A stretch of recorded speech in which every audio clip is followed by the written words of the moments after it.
काजू कतली करण्यासाठी आपण 300 ग्रॅम काजू घेतलेले आहे। काजू आपण मिक्सर मध्ये बारीक पावडर करून घेऊया। जर जाडसर पावडर असेल तर ती आपण चाळून घेऊया। काजू मिक्सर मध्ये बारीक वाटून आपण घेतलेले आहे। गरज वाटली तर आपण याला चाळणीने चाळून घेऊया। गॅसची फ्लेम मीडियम वर ठेवलेली आहे। ज्या सेम वाटीने आपण काजू घेतले आहेत त्याच सेम वाटीने आपण साखर घ्यायची आहे। ती आपण पॅन मध्ये घालूया। म्हणजे आपण 300 ग्रॅम काजू घेतलेले आहेत, 300 ग्रॅम साखर घेतलेली आहे। यामध्ये आपण 150 ग्रॅम पाणी ऍड करू। गॅसची फ्लेम मीडियम वर ठेवूया।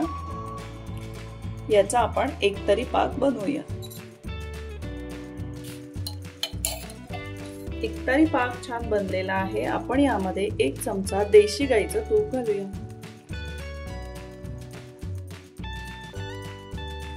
आता पाकामध्ये काजू पावडर ऍड करूया।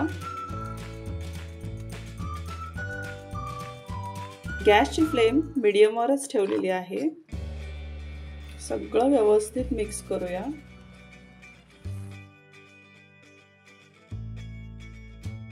चार ते 5 मिनिट आपण याला व्यवस्थित शिजवूया। सतत हलवत राहूया आणि जोपर्यंत कन्सिस्टन्सी थोडीशी थिक होत नाही तोपर्यंत आपण याला शिजवून घेऊया। याला आपण सतत हलवत राहूया।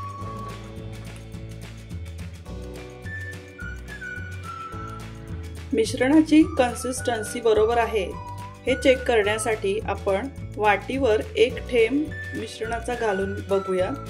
थंड झाल्यावर याचा व्यवस्थित गोळा बनला की आपण गॅसची फ्लेम ऑफ करून टाकूया। मिश्रणाचा व्यवस्थित गोळा तयार झालेला आहे। आता आपण गॅसची फ्लेम ऑफ करूया आणि मिश्रण थंड होऊन देऊया। बघा अजिबात चिकटत नाहीये। तुम्ही बघू शकता छान असा मिश्रणाचा गोळा तयार झालेला आहे। थोडासा थंड होऊन देऊया आणि मग आपण जाडसर पोळी लाटूया आणि काजू कतली बनवूया। बटर पेपरवर आपण हे मिश्रण काढून घेऊया।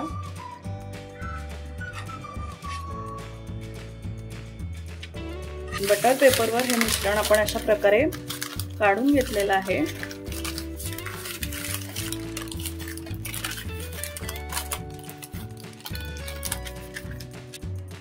थोडं थंड झालं की आपण याला लाटून घेऊया। याला आपण थोडंसं जाडसरच असं आपण याला लाटून घेऊया।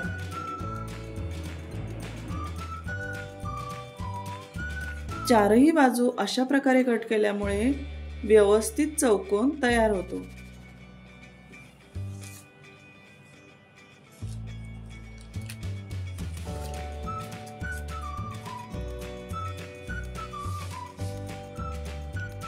आता ही काजू कतली आपण जशी हवी तशी डायमंड शेप मध्ये कापून घेऊया।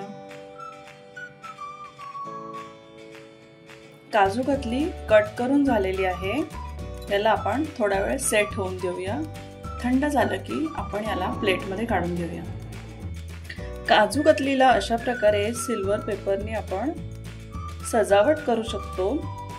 हे ऑप्शनल आहे, नाही केलं तरीही चालेल। याला आपण आता सर्विंग प्लेट मध्ये काढून घेऊया।